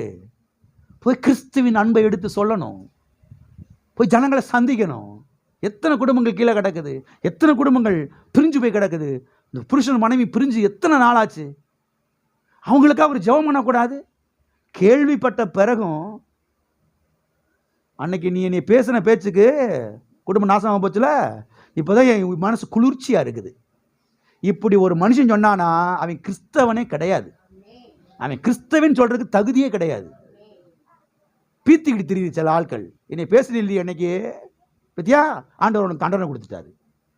ஆண்டவர் அவனுக்கு தண்டனை கொடுத்துட்டாரா? அப்போ ஆண்டவர் அவனை நேசிக்கலையா? ஆண்டவர் அன்பு கூறலையா? அவனை எல்லாத்தையும் தூக்கி வச்சுட்டு, எல்லாத்துலேயும் ஓரத்தில் வச்சுட்டு அவங்கள தேடி போய், நம்ம பேசுனது உண்மைதான், நம்மளை வஞ்சது உண்மைதான், நம்மளை சத்தம் போட்டது உண்மைதான், நம்மளை கேவலப்படுத்துறது உண்மைதான், பரவாயில்ல இருக்கட்டும். கிறிஸ்துவின் அன்பு எங்களை நெருக்கி ஏவுகிறது. கிறிஸ்துவின் அன்பு எங்களை உந்தி தள்ளுகிறது. போய் பார்த்துட்டு விசாரிச்சுட்டு அவங்களுக்கு இயேசுவின் அன்பை பற்றி சொல்லிட்டு அவங்களுக்கு ஒரு ஜெபம் பண்ணிட்டு வந்தால் அவ்வளோ நல்லா இருக்கும். மனுஷனுக்கு ஏற்றவைகளை சிந்தியாமல் தேவனுக்கு ஏற்றவைகளை சிந்திக்கிற ஒரு கிறிஸ்தவர்களாய், ஒரு தேவனுடைய பிள்ளைகளாய் நீங்கள் இருங்கள். எப்போதும் மாம்சத்துக்கு அடுத்த காரியத்தையே சிந்திச்சுக்கிட்டு என்ன செய்யக்கூடாது, இருக்கக்கூடாது. ஆமே. ஆகவே நான் சின்ன பிள்ளைகளை போய் பார்த்து சந்திச்சு அவங்களுக்கு சுவிசேஷம் சொன்னால் அந்த பிள்ளைங்கள் வாழ்வாங்களே. வீடுகள் தோறும் போய் சந்திச்சு ஜனங்களை சந்திச்சு அவங்களுக்கு ஆண்டரை பற்றி சொன்ன அந்த குடும்பங்கள் வாழ்வடைய ஆரம்பி. எத்தனை பேர் ஹாஸ்பிட்டலில் படுத்து கிடக்கிறாங்களே. சிலர் ஹாஸ்பிட்டலில் படுத்து வீட்டுக்கு போகல 1 வருஷமாச்சு. உண்மை தெரியும், உங்களுக்கு தெரியுமா அதெல்லாம்? சிலர் ஆஸ்பத்திரிக்கு சேர்ந்து ஜிஹெச்சில் சேர்ந்து எவ்வளோ நாளாச்சு? 1 வருஷம் தாண்டிடுச்சு, வீட்டுக்கு போகலங்க, அங்கே தான் இருக்கிறாங்க. இதெல்லாம் யோசிக்கும் போது ஒரு ஆவிக்குரியவனுக்கு, ஒரு தேவனுடைய பிள்ளைக்கு கொஞ்சமாவது அவங்களுக்கு போய் ஜெபிக்கணும், ஒரு சுவிசேஷம் அறிவிக்கணும். அந்த எண்ணம் வரவே இல்லையா? அந்த சிந்தை வரவே இல்லையா? எனக்கண்ணா எவனை எப்படி போயிட்டு போகிறேன்? எனக்கண்ணா நான் உண்டு, என் குடும்பம் உண்டு. நீங்கள் உங்கள் குடும்பம் உண்டு தான். அடுத்தவன் குடும்பத்தில் அடுத்தவன் விஷயத்தில் என்ன செய்யணும்? அனாவசியம் தலையிட அதை சொல்லலை இங்கே யாரும். அவனுக்கு போய் என்ன செய்ய? இயேசுவின் அன்பை சொல்ல வேண்டும், சுவிசேஷத்தினை செய்ய வேண்டும். அவனுக்கு ஒரு ஜெபத்தை ஏறெடுக்கணும். ஆண்டவரை அவனை சுகமாக்குங்க, அவனை விடுதலை ஆக்குங்க. ஆண்டவர் பாருங்க, 38 வருஷமாய் வியாதிவஸ்தனாக இருந்தவனை கர்த்தர் தேடி போறாரு. கர்த்தருக்கு நல்லா தெரியும் இவனுக்கு 38 வயசு ஆகி போச்சுன்னு சொல்லி. அவனுக்கு வயசு எவ்வளவோ தெரியல, என்னைக்கு அந்த வியாதி வந்துச்சோ தெரியல. அவனுக்கு வியாதி எத்தனை வருஷம்? 38 வருஷம். கர்த்தர் தேடி போய் அவனை சுகமாக்குறாரு. கர்த்தருடைய அன்பை பாருங்க, கர்த்தருடைய உள்ளத்தை பாருங்க, கர்த்தருடைய இருதயத்தை பாருங்க, கர்த்தருடைய சிந்தையை பாருங்க. எல்லா பக்கத்தில் கைப்பிடி சொல்லுங்க. தேடி போய் சுவிசேஷத்தை அறிவிங்க, தேடி போய் கிறிஸ்துவின் அன்பை சொல்லுங்கள், தேடி போய் அவர்களுக்காய் ஜெபியுங்கள். மனுஷனுக்கு ஏற்றவைகளை சிந்திக்க கூடாது, தேவனுக்கு ஏற்றவைகளை செய்ய வேண்டும், சிந்திக்க வேண்டும். காணிக்கைகளை சேகரித்து திருச்சபையில கொண்டு வந்து விதைத்தால் சுவிசேஷம் அறிவிக்கப்படுமே, ஊழியங்கள் கட்டி எழுப்பப்படுமே. இப்படிப்பட்ட ஒரு சிந்தனை. எல்லாம் இருக்கிறீங்களா? எல்லாம் இருக்கிறீங்களா? போயிட்டீங்களா? வர்ற பணத்தை பூரா பிரியாணி வாங்கி அடிக்கிறது. சபையை பத்தி சிந்தனை இல்லை, ஊழியத்தை பத்தி சிந்தனை இல்லை. சபை இருக்குது, ஊழியம் இருக்குது, ஊழியம் எவ்வளோ நடந்துகிட்டு இருக்குது. கொஞ்சம் காணிக்க பணத்தை சேகரித்து அதை கொண்டு போய் சபையில் விதைப்போம், அதன் மூலமாக தேவனுடைய ராஜ்யம் கட்டி எழுப்பப்படுமே. அதை பற்றி சிந்தனை இல்லவே இல்லை. எப்பயுமே அந்த ஐஸ்கிரீம் கடை, இந்த ஐஸ்கிரீம் கடை, அந்த ஜவுளி கடை, இந்த ஜவுளி கடை. ஊழியத்தை பற்றி சிந்தனை இல்லையா? கர்த்தருடைய வார்த்தையை பற்றி சிந்தனை இல்லையா? சபையில் இவ்வளோ ஊழியங்கள் நடக்கிறதே, அதை பற்றி சிந்தனை இல்லையா? எத்தனை பேர் இருக்கிறீங்க? இருக்கிறீங்களா? போயிட்டீங்களா? நம்ம கொண்டு போய் விதைச்சா கர்த்தருடைய ராஜ்யம் கட்டி எழுப்பப்படுமே, அதை பற்றி ஒரு சிந்தனை இல்லை. கர்த்தர் சொல்றாரு, நீ தேவனுக்கு ஏற்ற வேலை சிந்தியாமல் மனுஷனுக்கு ஏற்ற வேலைன்னு செய்கிறாய், சிந்திக்கிறாய். யூதாஸ் காரியத்து அங்க நின்றுகிட்டு இருக்கிறான். அந்த பெண்ணு பாவம் கஷ்டப்பட்டு உழைச்சு, அந்தம்மா கஷ்டப்பட்டு பாடுபட்டு அவ்வளோ பெரிய தைலத்தை டப்பாவை கொண்டு வந்து திறந்து ஓப்பன் பண்ணி இயேசுன்னு பாதத்தில் ஊற்றி தலைமயினாலே தொடச்சிடுகிறா. இவனுக்கு கஷ்டமா இருக்குது, இந்த திருட்டு பயலுக்கு. அந்தம்மா கஷ்டப்பட்டு உழைச்சிருக்குடா. அந்தமா வருஷம் 365 நாள் உழைச்சி சம்பாரிச்சு அதில் சேகரித்து இதை ஆண்டவருக்கு கொண்டு போய் சேர்க்கணுமே சொல்லி, ஆண்டவருடைய ஊழியத்துக்கு கொண்டு போய் சேர்க்கணுமே சொல்லி அந்தமா கொண்டு வந்து கஷ்டப்பட்டு எல்லாம் செஞ்சு எல்லாம் ஊற்றி எல்லாம் செஞ்சுக்கிட்டு இருக்க. இவனுக்கு வயிறே பொறுன்னு உருளுது. எல்லாம் இருக்கிறீங்களா, போயிட்டீங்களா? சில ஆட்கள் வந்து யார் தூங்கலையில, சில ஆட்கள் வந்து கர்த்தருக்கு காணிக்க பணத்தை கொடுக்கும் போகும்போது இவங்களுக்கு கஷ்டமா இருக்குது. இவ்வளோ கொண்டு போய் கொடுக்குறாங்க, உனக்கே அப்போ வயிறு எரியுது, உனக்கு அது கஷ்டமா இருக்குது. அவங்க விதைக்கிறாங்க, அறுவடை என்ன செய்யறாங்க? அவங்க விதைக்கிறத நீ பார்க்குற, அறுவடை எடுக்கிறது நீ என்ன செய்யல, பார்க்கல. அவங்க அறுவடை நிறைய எடுத்துக்கிட்டு இருக்கிறாங்க, ருசி பார்த்துருக்குறாங்க, அதனால செஞ்சுட்டு இருக்காங்க, விதைச்சிக்கிட்டு இருக்கிறாங்க. சத்தியவேதம் சொல்லுகிறது, அவன் திருடனானபடியால், யாரு? யூதாஸ்காரியத்து திருடனானபடியால். அவன் ஏழைகளை குறித்து அக்கறை இல்லை அவனுக்கு. இதை கொண்டு போய் விற்று ஏழைகளுக்கு கொடுக்கலாமே. ஆண்டவர் ஏழைகளுக்கெல்லாம் கொடுக்க வேணாம்னு சொல்லலை. கர்த்தர் என்ன சொல்றாரு? எனக்கு கொடுக்க வேண்டிய பணத்தை கொண்டு போய் என்ன செய்யாத. எல்லாம் இருக்கிறீங்களா, போயிட்டீங்களா? எப்பா என் பங்கை கொண்டு போய் என்ன செய்யாத, அங்கே போய் கொடுக்காத. ஏழைகளுக்கு ஒரு பங்கு எடுத்து நிச்சயம் கொண்டு போய் கொடு. அதுக்குரிய ஆசீர்வாதம் என்ன செய்யும் உனக்கு வரும். எனவே தேவனுக்கு ஏற்றவைகளை சிந்திக்க பழக வேண்டும். ஆமே, எல்லா கரங்கள் விதி சொல்லுவோம். தேவனுக்கு ஏற்றவைகளை சிந்திக்க பழக வேண்டும். ஆமே. வாசிப்போம். 1 கொரிந்தியர் 2:16 கர்த்தருக்கு போதிக்கத்தக்கதாக அவருடைய சிந்தையை அறிந்தவன் யார்? எங்களுக்கோ கிறிஸ்துவின் சிந்தை உண்டாயிருக்கிறது. எங்களுக்கோ பிசாசின் சிந்தை உண்டாயிருக்கிறது என்று சொல்லவில்லை.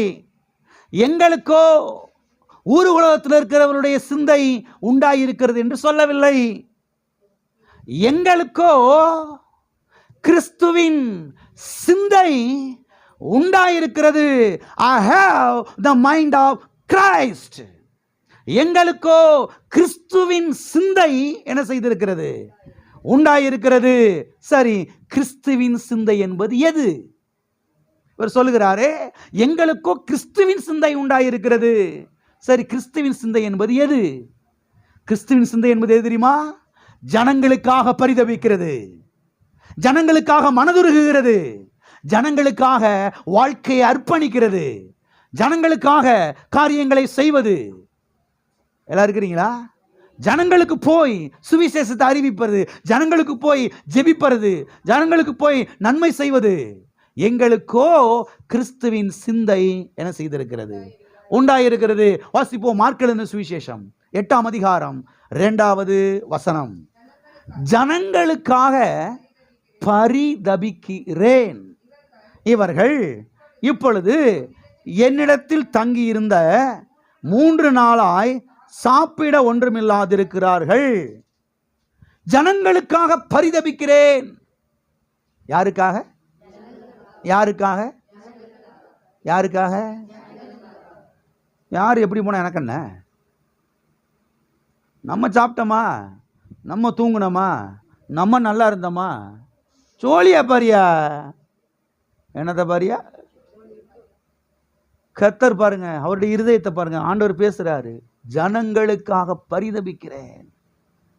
சாப்பிடுவதற்கும் நேரம் இல்லாமல் இயேசு கிறிஸ்து 12 சீசர்களும் ஊழியம் செய்தார்கள் என்று நாம் பார்க்கிறோம். சாப்பிடுறதுக்கு ஒரு நேரம் இல்லை, ஓய்வெடுக்கிறதுக்கு நேரம் இல்லை. ஜனங்களுக்காக பரிதபிக்கிறேன். ஜனங்கள் மேல ஒரு பரிதாபம், ஒரு பச்சாதாபம். அவர்கள் வாழணுமே, அவர்கள் சுகம் அடையணுமே, அவர்கள் விடுதலை அடைய வேண்டுமே, அவருடைய கண்ணீர் துடைக்கப்பட வேண்டுமே, அவருடைய குடும்பங்கள் ஒன்று சேர வேண்டுமே, பிரிந்து கிடக்கிற குடும்பங்கள் வாழ்வடைய வேண்டுமே, உடைந்து கிடக்கிற குடும்பங்கள் கட்டி எழுப்பப்பட வேண்டுமே. ஜனங்கள் மேலே ஒரு பரிதாபம். இந்த பரிதாபம் உங்களுக்கு இருக்குதா? இப்படிப்பட்ட பரிதாபம் உங்களுக்கு இருந்தது என்று சொன்னால் நீங்கள் ஆசீர்வதிக்கப்பட்டவர்கள். இப்படிப்பட்ட பரிதாபம் எனக்கு வரவே இல்லைனா நான் சொல்றேன், இந்த உலகத்தில் இருந்தே வேஸ்ட். இந்த உலகத்தில் இருந்தே என்ன கிறிஸ்தவங்கன்னு சொல்கிறோம், ஆண்டவருடைய பிள்ளைன்னு சொல்கிறோம், சர்ச்சுக்கு போகிறோம்னு சொல்கிறோம், ஞானஸ்நானம் எடுத்தேன்னு சொல்கிறோம், அபிஷேகம் பெற்றேன்னு சொல்கிறோம். என்னன்னு யோசித்துங்க, கொஞ்சம் யோசிக்கிறீங்களா? எப்போது ஜனங்கள் மேலே ஒரு பரிதாபம், ஜனங்களுக்காக தேவ சமூகத்தில் நிற்கக்கூடிய ஒரு பழக்கம், முழங்கால் படியிட்டு, கர்த்தாவே எங்கள் தேசத்தை நீர் நேசிக்கிறீர், நான் இந்த தேசத்தை நேசிக்கிற ஆண்டவரே, எங்கள் தமிழ்நாட்டை நீர் நேசிக்கிறீர் ஆண்டவரே, இந்த தமிழ்நாட்டை நானும் நேசிக்கிறேன்பா, இந்த மக்களுக்காக ரத்தத்தை சிந்திருக்கிறீர், இந்த தமிழ்நாட்டு மக்களுக்காக, இந்திய தேசத்து மக்களுக்காக கடைசி சொற்றத்தை நீர் சிந்திருக்கிறீர்ப்பா. உம்முடைய அன்பு கர்த்தாவே இந்த தேசத்தின் மேலே கர்த்தா விளங்குவதாக. இந்த மக்களை நீ நேசிக்கிறீர்ப்பா. இந்த மக்களை ரட்சித்ததுக்காய் நன்றி. எங்களுடைய சொந்த பந்தங்கள், உறவினர்கள் ஏராளம் இருந்து தேசத்தில் இருக்கிறாங்கப்பா. அவங்கெல்லாம் மனம் திரும்பணும், அவங்களாம் ரட்சிக்கப்படணும், அவரெல்லாம் கத்திரண்டையில் வரணும், அவங்களாம் சபைக்குள்ளே வரணும், அந்த குடும்பங்கள்லாம் வாழ்வடையணும். அப்படிப்பட்ட ஒரு பரிதாபம் இந்த சிந்தை உங்களுக்கு இருக்குதா? எந்த நேரமும் பிரியாணி, ஐஸ்கிரீமு, கேக்கு, இந்த ட்ரெஸ்ஸு, அந்த ட்ரெஸ்ஸு, இதை வாங்கணும், அதை வாங்கணும், இதை சேர்க்கணும், அதை சேர்க்கணும். தவறு இல்லை, பிரியாணி சாப்பிட்டு தவறு இல்லை. கர்த்தர் உங்களை ஆசீர்வதிச்சிருக்க, நல்லா சாப்பிடுங்க. சாப்பிட்டுட்டு எலும்பி போய் என்ன செய்யுங்க? சத்தத்தை காணா, எலும்பி போய் என்ன செய்யுங்க? அறிவியுங்கள், அவர்களாக ஜெபியுங்கள். இந்த வருஷத்தில் யாருக்காவது போய் நான் ஜெபம் பண்ணியிருக்கிறேனா? ஒரு ஆளுக்காவது போய் நான் வீடு திருப்பி ஜெபம் பண்ணியிருக்கேனா? யாருக்காவது போய் நான் சுவிசேஷம் அறிவிச்சிருக்கிறேனா? யாருக்காவது போய் நான் நன்மை செஞ்சிருக்கேனா? இப்போ என்னவா? இப்போ இப்படி கேட்டு கேட்டு எத்தனை வருஷம் போயிடுச்சு? எத்தனை வருஷம் போயிடுச்சு? தேவனுக்கு ஏற்றவைகளை சிந்தியாமல் மனுஷனுக்கு ஏற்றவைகளை அநேகர் சிந்தித்துக் கொண்டிருக்கிறார்கள். எனவே தான் கர்த்தர் இவர்களை என்ன செய்ய முடியல, இவர்களை வாழ வைக்க முடியல. நீங்கள் வாழணுமா? நீங்க நல்லா இருக்கணுமா? நீங்க போய் ஜனங்களுக்கு சுவிசேஷத்தை அறிவியுங்கள், ஜனங்கள் மேலே பரிதாபம் கொள்ளுங்கள். வாசிப்போம் மத்தேயு எழுதின சுவிசேஷம் 9ஆம் அதிகாரம் 36வது வசனம். அவர் திரளான ஜனங்களை கண்டபொழுது அவர்கள் மேய்ப்பன் இல்லாத ஆடுகளைப் போல தொய்ந்து போனவர்கள் சிதறப்பட்டவர்களுமாய் இருக்கிறபடியால் அவர்கள் மேல் மனது உருகி. என்ன மாதிரி ஒரு இருதயம் பாருங்க, என்ன மாதிரி ஒரு ஹார்ட் பாருங்க, என்ன மாதிரி இருதயங்க இந்த இருதயம். அவர்கள் மேல் மனதுருகி மெய்ப்பன் இல்லாத ஆடுகளைப் போல சிதறுண்டு கிடக்கிறார்களே. ஒரு மெய்ப்பன் இருந்தா அந்த அந்த தொழுவம் எவ்வளவு நல்லா இருக்கும். ஒரு மெய்ப்பன் இருந்தா அந்த ஆடுகள் எவ்வளவு மேய்ச்சலை கண்டடையும். ஒரு மெய்ப்பன் இருந்தா அந்த ஆடுகள் எவ்வளவு கொழுத்து நல்லா இருக்கும். ஒரு மெய்ப்பன் இருந்தா அந்த ஆடுகள் எவ்வளவு கட்டுப்பாடோடு நல்லா இருக்கும். ஐயோ, மெய்ப்பன் இல்லையே, சதுரி போய் கிடக்குதே, எல்லாம் தொய்ந்து போய் கிடக்குதே, எல்லாம் வியாதியா கிடக்குதே. ஜனங்களை கர்த்தர் பார்க்கிறாரு, மக்களை பார்க்கிறாரு, பார்த்து அவர்கள் மேலே மனதுருகிறார். இப்படிப்பட்ட மனதுருக்கு உங்களுக்கு வருதா? இப்படி தெருவில் போகும்போது, இப்படி ஒரு ஊருக்குள்ள போகும்போது, ஒரு கிராமத்தை கிராஸ் பண்ணும் போகும்போது இப்படிப்பட்ட இருதயம் உங்களுக்கு வருதா? வரணும். முந்தானத்தில் ஒரு ஊருக்கு போனேன், எனக்கு பக்கத்தில் கயர் டிரைவ்ஸ்க்கு பின்னால் அந்த காட்டுக்குள்ள ஒரு ஊர் இருக்குது. சர்ச்சுக்கு சங்கங்கள் வாங்குறதுக்காக நான் போயிருந்தேன். அந்த ஊருக்கு நான் போனதே இல்லை, உண்மையாகவே போனதே இல்லை. அந்த பக்கத்துலேருந்து வந்திருக்கேன், இந்த பக்கத்துலேருந்து நான் போனதே இல்லை. அந்த ஊருக்குள்ள யாரும் போக மாட்டாங்க போல. அடிச்சு போட்டால் கூட செத்து கிடக்க வேண்டியது ஒரு மாதத்துக்கு, அந்த மாதிரி ஊர். உள்ள நுழைஞ்ச உடனே என்ன சிந்தனை வருது? ஆண்டவர், இந்த மக்களுக்கு யார் சுவிசேஷத்தை சொல்லுவா? யார் இந்த மக்களுக்கு ஆண்டவரை பற்றி அறிவிப்பா? உங்களுக்கு ஒருவேளை சுவிசேஷம் சொல்லப்படலையோ? கர்த்தாவே ஸ்தோத்திரம், உங்களுக்கு சுவிசேஷம் சொல்லணுமே. அந்த காட்டுக்குள்ள 4 பேர் இப்படி சின்ன குடிசையில் கிடக்குறாங்களே. மனுஷனுக்கு சிந்தனை வரணும். தேவனுக்கு ஏற்றவைகளை சிந்தியாமல் மனுஷனுக்கு ஏற்றவைகளை என்ன செய்யக்கூடாது? சிந்திக்கக்கூடாது. இங்கிருந்து இனத்தை பிடிங்கிட்டு போகலாம், இங்கிருந்து இனத்தை அள்ளிட்டு போகலாம், இங்கிருந்து இனத்தை ஆட்டையை போட்டு போகலாம். இப்படி சிந்தனை இல்லை. இங்க இருக்க மக்களுக்கு எதை கொடுக்கலாம்? ஒரு அன்பை கொடுக்கலாம், ஒரு பாசத்தை கொடுக்கலாம், ஒரு நேசத்தை கொடுக்கலாம், சுவிசேஷத்தை அறிவிக்கலாம், ஆமே, ஒரு மகிழ்ச்சியை கொடுக்கலாம், சிலுவையில் அறையப்பட்ட இயேசு கிறிஸ்து அவர்களுக்கு அறிமுகப்படுத்தி வைக்கலாம். ஆமே, இயேசுன்னு யாருன்னு தெரியாது போல அந்த ஊர் மக்களுக்கு. நான் வண்டி ஓட்டிக்கிட்டு யோசிச்சுட்டே வந்தேன், இயேசுன்னா யாருன்னு தெரியுமா அப்படின்னு கேட்டால் அவர் யார் யான்னு ஒரு ஊரில் கேட்பாங்களோ அந்த மாதிரி மக்களாக இருக்கிறாங்க. இல்லை, இருக்கிறீங்களா? ஆகவே உயிர்த்தெழுது நாளிலே தீர்மானத்தை எடுங்க. எத்தனையோ மக்கள் கிடக்குறாங்க ஊருக்குள்ள. அவங்களுக்கெல்லாம் உடைய அன்பை பற்றி சொல்லணுமே ஆண்டவரே, சுவிசேஷத்தை அறிவிக்கணுமே. அவங்களுக்காக தேவ சமூகத்தில் முழங்கால் படிக்கிட்டு ஒரு 10 நிமிஷம் ஜெபம், இந்த தேனி பட்டணத்துக்காக, இந்த தமிழ்நாட்டுக்காக, இந்த இந்திய தேசத்து மக்களுக்காக. உங்களே நல்லா இருக்கணுமேப்பா. எத்தனையோ பேர் வெளியில் சொல்ல முடியாமல் வீட்டுக்குள்ளே உருண்டுக்கிட்டு கிடக்குறாங்க. நான் உண்மையை பேசி கொண்டிருக்கிறேன். எத்தனையோ ஒரு விஷயத்தை சொல்ல முடியல, வெளியில் சொன்னால் கேவலமாய் போயிருமே, அசிங்கமாய் போயிருமே, குடும்பத்தை தப்பாக நினச்சிருவாங்கன்னு சொல்லி எல்லா பிரச்சனைகளையும் உள்ளே வச்சு அடக்கிக்கிட்டு அப்படியே உள்ள தம் கட்டிக்கிட்டே அநேகர் செத்து கூட போயிட்டாங்க. உண்மையா இல்லையா? அவங்களுக்காக தேவ சமூகத்தில் ஜெபிக்க வேணாம்? ஒரு பரிந்து பேசி ஜெபிக்க வேணாம்? கர்த்தாவே, பரிசுத்த ஆவியானவரே, எங்கள் தேசத்தின் மேலே அசைவாடும். ஆதியிலே அசைவாடின ஆவியானவர் கர்த்தாவே, எங்கள் பட்டணத்தின் மேலே, எங்கள் தேசத்தின் மேலே, எங்கள் தமிழ்நாட்டின் மேலே, எங்கள் ஊரின் மேலே அசைவாடுங்க ஆவியானவரே. சிலுவையில் அறையப்பட்ட இயேசு கிறிஸ்துவை பரிசுத்த ஆவியானவரே, எங்கள் தேனி மற்ற மக்களுக்கு வெளிப்படுத்துங்க ஆவியானவரே. கிறிஸ்துவின் அன்பு மக்களுடைய இருதயத்தில் ஊடுருவி பாயட்டும். கர்த்தாவே, உங்களுடைய கண்கள் திறக்கப்படட்டும். யாருடைய கண்கள்? மக்களுடைய கண்கள் திறக்கப்படட்டும் ஆண்டவரே. கர்த்தாவே, உதவி செய்ய இந்த மக்களுக்கு. ஒரு ஜெபத்தை எடுக்க வேணாம்? எல்லாம் இருக்கிறீங்களா, போயிட்டீங்களா? ரொம்ப ஓவராக சாப்பிட்டேன் ஆண்டவர், இன்னைக்கு ஜெபம் பண்ண முடியல, நாளைக்கு பார்க்கலாம் ஆண்டவரே அப்படின்னு தூங்கிடுது. நாளைக்கு சாயங்காலம் தெரிஞ்சிருச்சு, அதே பாட்டு தான். அடுத்த நாள் 365 நாள் என்ன பாட்டு தான். என்னத்தை நம்ம சர்ச்சுக்கு போய் ஞானசாயம் எடுத்து அபிஷேகம் பெற்று என்னத்தை வாழ்ந்துக்கிட்டு இருக்கிறோம்? சிந்தியுங்கள், தேவனுக்கு ஏற்றவைகளை சிந்தியுங்கள். மக்கள் வாழணும், மக்கள் வாழணும், குடும்பங்கள் வாழணும், குடும்பங்கள் கட்டி எழுப்பப்படணும், அநேகருடைய கண்ணீர் துடைக்கப்படணும், மக்கள் சுகம் அடையணும். இதுதான் நம்முடைய சிந்தனையாக இருக்க வேண்டும், இதுதான் நம்முடைய லட்சியமாக இருக்க வேண்டும், இதுதான் நம்முடைய தரிசனமாக இருக்க வேண்டும். மக்கள் வாழணும், மக்கள் வாழணும். அதுக்காக எவ்வளவு விளக்கரையங்கள் கொடுத்தாலும் சரிதான். அதுக்காக எவ்வளவு இறங்கி போகணும்னு இறங்கி போகிறேன். ஏன்னா நான் கர்த்தருக்காக சரி இறங்கி போகிறேன். ஆமென். எங்களுக்கோ கிறிஸ்துவின் சிந்தை உண்டாயிருக்கிறது. வாசிப்ப பிலிப்பியர்கள் நிருபம் 2ஆம் அதிகாரம் 5வது வசனம். கிறிஸ்து இயேசுவில் உள்ள சிந்தையே உங்களிலும் இருக்க கடவது. எல்லாம் எடுத்துட்டீங்களா? வாசிக்கிறீங்க நீங்க. கிறிஸ்து இயேசுவில் உள்ள சிந்தையே உங்களில் இருக்க கடவது. கிறிஸ்து இயேசுவில் உள்ள சிந்தையே உங்களிலும் என்ன செய்ய கடவது? இருக்க கடவுது. பக்கத்தில் கைப்பிடி சொல்லுங்க.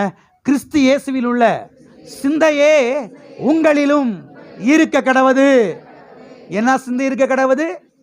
கிறிஸ்து இயேசுவில் உள்ள அவர்கிட்ட இருந்த சிந்தை, அவருக்குள்ள இருந்த சிந்தை, அந்த சிந்தையே உங்களுக்குள்ள என்ன செய்ய கடவது? இருக்க கடவது. சரி, கிறிஸ்துவினுடைய சிந்தை எது? மக்கள் வாழணும், குடும்பங்கள் வாழணும், கண்ணீர் துடைக்கப்படணும், மக்கள் சுகமடையணும். ஆமென். மக்கள் நல்லா இருக்கணும். அதுதான் கிறிஸ்துவின் சிந்தை. இந்த சிந்தை உங்களுக்கு உண்டா இருக்கிறதா? இந்த சிந்தை ஒருவேளை இல்லைன்னா இந்த சிந்தை உள்ள கொண்டு வாங்க. ஆமென். இந்த சிந்தை ஒருவேளை இருக்கிறதா, அந்த சிந்தை இன்னும் கொஞ்சம் டெவலப் பண்ணுங்க. கர்த்தாவே, மக்கள், நான் உமக்காய் வாழப்போகிறேன், மக்களுக்காக என்ன செய்ய போகிறேன்? வாழப்போகிறேன் ஆண்டவரே. உலகத்தில் மக்கள் சொல்கிறாங்க, நான் இன்னாருக்காக தான் வாழ்கிறேன், இன்னாருக்காக தான் என் உயிரை என்ன செஞ்சுக்கிட்டு இருக்கு. ஒன்றும் தெரியாமல் இருக்கீங்க, அப்படி தானே? இந்த இருக்கேன் பார்த்தீங்களா, அந்த ஒத்த பய, இந்த ஒத்த பயலுக்காக என்ன செய்கிறேன் நான்? ஆண்டவருக்காக, அப்படி திட்டத்துக்காக நான் சொல்கிறேன். நீங்கள் ஆண்டவருக்காக, அவர் திட்டத்துக்காக வாழுங்க. அந்த பையில கர்த்தர் வாழ வைப்பார். உண்மையை சொல்கிறேன். உங்கள் வாழ்க்கையை கர்த்தருக்கு அர்ப்பணிங்க, மக்களுக்காக அர்ப்பணியுங்கள். அடிக்கடி கர்த்தர்ட்ட சொல்லுங்கள். நான் அடிக்கடி சொல்லுவேன் கர்த்தர்ட்ட, ஆண்டவரே, நான் உயிரோடு இருக்கிறது ஒன்று உமக்காக, இந்த மக்களுக்காக. ஆமே, உண்மையாக சொல்கிறேன், நான் பொய்யெல்லாம் பேசலை. நான் உயிரோடு இருக்கிறது யாருக்காகனா, ஒன்று உமக்காக, இந்த மக்களுக்காக. இந்த இடத்துக்கு வரும் பொழுது கர்த்தர் குடும்பத்தை ஜார்ஜ் எடுக்கிறாரு, குடும்பத்தை கர்த்தர் பொறுப்படுகிறாரு, பிள்ளைகளை கர்த்தர் பொறுப்படுகிறாரு. என் திட்டம் உன் திட்டம் சொல்லும் பொழுது, என் பிளான் உன்னுடைய பிளான் சொல்லும் பொழுது, இப்போ உன் பிள்ளையை நான் என்ன செய்வேன்? பாதுகாப்பேன். உன் குடும்பத்தை நான் பொறுப்படுப்பேன். உன் குடும்பத்துடைய தேவையை நான் சந்திப்பேன். உன் வாழ்க்கையில் உன் குடும்பத்தில் ஒரு குறைவு இல்லாமல் நான் பார்த்துக்கிடுவேன். எல்லாம் இருக்கிறீங்களா? ஆசீர்வாதங்கள் எப்படி வருகிறது என்பதை கவனியுங்கள். ஆசீர்வாதம் ஆசீர்வாதம் ஆசீர்வாதம் சொல்லி இங்க நம்ம பிரசங்கம் பண்ணல. ஆசீர்வாதம் எப்படி வருகிறது? தேவன் அவருடைய திட்டம், அவருடைய சித்தம் அப்படி போகும் பொழுது இந்த மனிதன் ஆசீர்வாதத்துக்கு தப்ப மாட்டான். ஆசீர்வாதம் பலிக்கவே பலிக்கும். இந்த மனுஷனை உயர்த்திய கர்த்தர் செய்வாரு, தீர்வார் என்பதை தெரிந்து கொள்ளுங்கள். ஆமென். உங்க வாழ்க்கை எதுக்கு அர்ப்பணிச்சிருக்கிறீங்க? உங்க வாழ்க்கை எதுக்கு அர்ப்பணிச்சிருக்கிறீங்க? சிலர் நாக்கை எதுக்கு அர்ப்பணிச்சிருப்பாங்கன்னா ஐஸ்கிரீம் சாப்பிட்றதுக்காக. ஐஸ்கிரீம் சாப்பிடணும் தூக்கம் என்ன செய்யாது. 12 மணிக்கு எழுந்திரிச்சு ஏங்க அந்த குல்பி ஐஸ்காரன் போகிறாங்க, ஒன்றும் தெரியாமல் இருக்கீங்கள? இருங்க, என்ன எவன் போறியா? சாப்பிட வேணாம்லாம் சொல்லலை யாரும். ஒரு குல்பி ஐஸுக்கு 10 ஐஸ் குல்பி ஐஸ் கூட செய்யுங்க, சாப்பிடுங்க. சாப்பிட்டுட்டு சிந்தனையை, எண்ணங்களை தேவனுக்கு நேராய், அவருடைய வார்த்தைக்கு நேராய், அவருடைய கல்வாரிக்கு நேராய், அவருடைய திட்டத்துக்கு நேராய் என்ன செய்யுங்கள்? திருப்புங்கள். நீங்கள் உங்களுடைய பிள்ளைகளும் நன்றாயிருப்பீர்கள். ஆமென். வாசியுங்கள் பிலிப்பியர் 3:15. ஆகையால் நம்மில் தேறினவர்கள் யாவரும் இந்த சிந்தையா இருக்க கடவோம். இந்த காரியத்திலாவது நீங்கள் வேறே சிந்தையா இருந்தால் அதையும் தேவன் உங்களுக்கு வெளிப்படுத்துவார். இங்கே நான் பார்க்கிறோம், இந்த சிந்தையா இருக்க கடவோம். எந்த சிந்தையா இருக்க கடவோம்? சொல்லுங்க ஃபர்ஸ்ட். இந்த சிந்தையா இருக்க கடவோம். சத்தம் பத்தாது. இந்த சிந்தையா இருக்க கடவோம். எந்த சிந்தையா இருக்க கடவோம்? இதுக்கான பதில் முந்தின உள்ள 12வது வசனம், 13வது வசனம், 14வது வசனத்துல இதுக்கான பதில் இருக்கிறது. இந்த சிந்தையா இருக்க கடவோம். அதாவது கிறிஸ்து இயேசுவினால் நான் எதற்காக பிடிக்கப்பட்டேனோ அதை தொடரக்கூடிய சிந்தை. கர்த்தர் எதற்காக என்னை ரட்சித்தார், கர்த்தர் எதற்காக என்னை மீட்டெடுத்தார், கர்த்தர் எதற்காக இன்றைக்கு இந்த திருச்சபையில வைத்திருக்கிறார். ஆமென். எதை பிடித்துக் கொள்ளும்படியாக நான் ரட்சிக்கப்பட்டிருக்கிறேன், நான் அழைக்கப்பட்டிருக்கிறேன், அந்த சிந்தை. ஆமென். பின்னானவைகளை மறந்து முன்னானவைகளை நாடக்கூடிய ஒரு சிந்தை. கிறிஸ்து இயேசுவுக்குள் தேவன் நம்ம எதற்காக அழைத்திருக்கிறார், அந்த பந்தய பொருளை நான் பெற்றுக்கொள்ள வேண்டும், அந்த சிந்தை. ஆமென். இப்போ சொன்னேன் இல்லையா, சில ஆட்கள் அந்த பழைய வாழ்க்கையவே சிந்திச்சுட்டு உட்காந்துருப்பாங்க. இங்கே அவர் சொல்லுகிறாரு, பின்னானவைகளை மறந்து முன்னானவைகளை என்ன செய்கிறேன்? நாடுகிறேன். சொல்லுங்க, பின்னானவைகளை மறந்து முன்னானவைகளை நாடுகிறேன். எதை மறந்து? பின்னானவைகளை. எதை மறந்து? ஆமா, பின்னானவைகளை. இந்த மூக்குப்பொடி போடுறது, இந்த சீரட்டு குடிக்கிறது, வெத்தலை போடுறது, அதுக்கு எடுத்து பேசுறது, உட்காந்து அங்கே இங்கே உட்காந்து ஊருக்கதை பேசுறது, அதெல்லாம் மறந்து பின்னானவைகளை மறந்து முன்னானவைகளை நாடி இந்த சிந்தையா இருக்க கடவோம். ஆமென். ஆகவே தேவனுடைய பிள்ளைகள் முன்னோக்கி செல்லுகிறவர்களாக என்ன செய்ய வேண்டும்? இருக்க வேண்டும். கிறிஸ்துவின் சிந்தை நமக்கு என்ன செய்ய வேண்டும்? உண்டாயிருக்க வேண்டும். வாசிப்போம். எபேசியர் 4ஆம் அதிகாரம் 17வது வசனம். ஆதலால் கர்த்தருக்குள் நான் உங்களுக்கு சாட்சியாக சொல்லுகிறேன், எச்சரிக்கிறது என்னவென்றால், மற்ற புறஜாதிகள் தங்கள் வீணான சிந்தையிலே நடக்கிறது போல நீங்கள் இனி நடவாமல் என்ன செய்யுங்கள்? இருங்கள். வீணான சிந்தனையிலே நடக்கிறது போல புறஜாதியார்கள் தங்கள் வீணான சிந்தனையினாலே, நம்ம ஊரில் சொல்லுவாங்கல்ல, அட வீணா போனவனே. என்ன அவனே? ஏன் வீணா போனா? வீணா சிந்திக்கிறான். Very simple. ஏன் தெரியுமா வீணா போனா? அந்த புளிய மரத்துக்கு அடியில் போய் உட்காந்து சிந்திச்சுக்கிட்டே இருக்கிறது. எவன்டா சிக்குவான் அவனை பிடிச்சி உட்கார வச்சு அவன்கிட்ட எல்லாத்தையும் ஒப்புளி என்ன செய்யறது, எல்லாத்தையும் சொல்றது. வாழ்க்கை போச்சு. வாழ்க்கை வீணான சிந்தனை என்று எழுதப்பட்டிருக்கிறது. அருமையானவர்களே கவனியுங்கள். அநேகர் வாழாமல் போனது காரணம் என்ன தெரியுமா? வீணான சிந்தனைகள். இங்கே புறஜாதியரை குறித்து எழுதப்பட்டிருக்கிறது. இருக்கட்டும், நான் கிறிஸ்தவர்களை பற்றி சொல்கிறேன். ரட்சிக்கப்பட்ட பிறகும், ஞானஸ்தானம் பெற்ற பிறகும், அபிஷேகம் பெற்ற பிறகும், சபைக்கு வந்த பிறகும் சிலர் எப்படி தான் சிந்திக்கிறாங்க? வீணாக தான் சிந்திக்கிறாங்க. அதான் வாழாமல் போனார்கள். சபைக்கு போய் இத்தனை வருஷம் ஒன்றுமே நடக்கலை. என்ன சிந்திக்கிறீங்க? என்ன யோசிக்கிறீங்க? உங்கள் மைண்டில் என்ன ஓடுது? எதை பற்றிய சிந்தனை? உங்களை நீங்களே அலசி ஆராய்ந்து பாருங்கள். ஏன் சில காரியங்கள் நடக்கல வாழ்க்கையில்? எப்பயுமே அவங்கள பிரியப்படுத்தணும், இவங்களை பிரியப்படுத்தணும், இவங்க உள்ளத்தை குளிர்ச்சிப்படுத்தணும். இந்த சிந்தனை தான் ஓடுது. இவங்க என்ன நினைப்பாங்க, அவங்க நினைப்பாங்க. கர்த்தர் என்ன நினைப்பாரு? அதை பற்றில எங்களுக்கு தேவையில்லை பாஸ்டர். அவரை பசாரில் உட்கார வச்சுருக்காங்க அந்த சேரில். அவரை பற்றி எங்களுக்கு தேவையே கிடையாது. கர்த்தர் என்ன யோசிப்பார், கர்த்தர் என்ன சிந்திப்பாருன்னு. அருமையானவர்களே, கவனியுங்கள். தேவனை பற்றி சிந்தனை, அவருடைய கல்வாரியை பற்றி சிந்தனை, அவருடைய வார்த்தையை பற்றி சிந்தனை, அவருடைய ரத்தத்தை பற்றி சிந்தனை, அவருடைய ஊழியத்தை பற்றி சிந்தனை, அவருடைய ராஜ்யத்தை பற்றி சிந்தனை. இந்த சிந்தனை உங்களுக்கு வருமானால் உங்கள் வீட்டில் ஒரு குறைவு இருக்காது. சத்தியத்தை சொல்லுகிறேன், உங்கள் வீட்டில் குறைவு என்பது இருக்கவே எல்லாம் செஞ்சிடும். ஆமேன். அது மாத்திரமல்ல, எதெல்லாம் கிறிஸ்துவின் சிந்தனை என்று சொன்னால், எதெல்லாம் தெரியுமா கிறிஸ்துவின் சிந்தனை? ஆண்டவராக இயேசு கிறிஸ்து எழும்பி நின்று கல்வாரி சிலுவைக்கு போகிறாரு. கிருஷ்ணமணி தோட்டத்தில் போய் ஜெபம் பண்ண போகிறாரு. அதுக்கு முந்தின நாள் இரவு எழும்பி ட்ரெஸ்ஸை சேஞ்ச் பண்ணிட்டு போய் சீசர்களுடைய காலை தண்ணி வச்சு கழுவுறார். சிந்திக்க முடியுதா? ஆண்டவர் யாரு, இவன் யாரு? தம்மாலே சிருஷ்டிக்கப்பட்ட ஒரு மனுஷன் இவன், அவ்வளோதான். ஒன்றுமில்லாத ஒரு ஆள் பாருங்க, சாதாரண ஒரு ஆள். கர்த்தர் எழும்பி நின்று போய் தண்ணி எடுத்துட்டு போய் அவன் காலை என்ன செய்கிறாரு? கழுவி இடுப்பில் கட்டி இருக்கிற துணி எடுத்து துடைக்கிறார். உங்களை செய்ய விட்டால் எத்தனை பேர் இங்கே செய்வீங்க? சும்மா இருங்க பஸ், வேலையை பாருங்க. பக்கத்தில் உட்காந்துருக்கிறதே பெரிய விஷயம். அந்த சிஸ்டர் பக்கத்தில் உட்காந்துருக்கிறதே,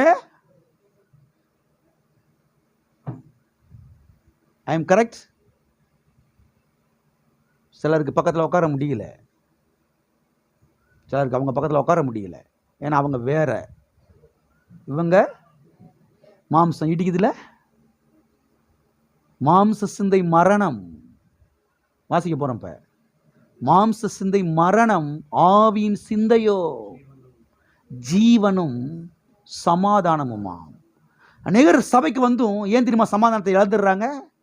இவங்க அவங்க, இவங்க இவங்க, அவங்க இவங்க, இவங்க பக்கத்தில் நம்ம உட்கார்றது, இவங்க பக்கத்தில் உட்கார்ந்தா நான் சர்ச்சில் ஆராதனை பண்ணுறது. வாழ்வை இழந்து போனார்கள், சுகத்தை இழந்து போனார்கள். திட்டமாய் தெரிந்து கொள்ளுங்கள். கைது செய்ய வர்றாங்க ஜனங்கள். அதில் ஒருத்தனுடைய காது போச்சு. ஒருத்தனுடைய காது எடுத்து குறி வச்சா பாருங்க, கழுத்துக்கு. அவன் இப்படி சாஞ்சிட்டா காது போச்சு. அவன் குறி வச்சு எதுக்கு தான் வச்சான்? குறி கழுத்துக்கு தான் குறி வச்சான். இப்படி சாஞ்சிட்டான் பாருங்க, காது பறந்துருச்சு. இயேசுவின் அன்பை கவனியுங்கள். எந்த செடிக்குள்ளே கிடக்கும் சொல்லி ஆண்டவர் போய் இந்த காதை எடுத்துட்டு வந்து காதை டக்குன்னு ஒட்ட வச்சு சுகமாக்கி விட்டார். கிறிஸ்துவின் சிந்தை என்பதை தெரிந்து கொள்ளுங்கள். கிறிஸ்துவின் சிந்தை என்பதை தெரிந்து கொள்ளுங்கள். நம்மளை பிடிக்க வர்றான், கைது பண்ண வர்றான், அவமானப்படுத்துறதுக்கு இழுத்துட்டு போக போறான், அவனுக்கு கூட நன்மை. இதுதான் கிறிஸ்துவின் சிந்தை என்பதை தெரிந்து கொள்ளுங்கள். பரிசுத்த ஆவியானவர் உங்களோடு பேசிக் கொண்டிருக்கிறார். பரிசுத்த ஆவியானவர் உங்களோடு பேசிக் கொண்டிருக்கிறார். திட்டமாய் தெரிந்து கொள்ளுங்கள். இதுதான் கிறிஸ்துவின் சிந்தை என்பதை தெரிந்து கொள்ளுங்கள். இறங்கி போய் ஒரு சேரி பகுதிக்குள்ள போய் நின்று சுவிசேஷம் சொல்றதுக்கு உங்களுக்கு சரீரம் வலிக்குது. இந்த மக்களுக்கு போய் ஆண்டவரை பத்தி சொல்றது, இந்த தெருவுக்குள்ளே நடந்து போறது. ஆண்டவர் நினைச்சிருந்தாருன்னு அந்த பூலோகத்துக்கு வந்திருக்க மாட்டாரு. அவ்வளவு அசிங்கமான ஒரு உலகம், பாவம் நிறைந்த உலகம். ஆதாம் கெடுத்து போட்ட எல்லாத்தையும். இந்த உலகத்துக்கு வர்றதுக்கு அவர் நினைச்சிருந்தாரு, நினைச்ச மாட்டாரு.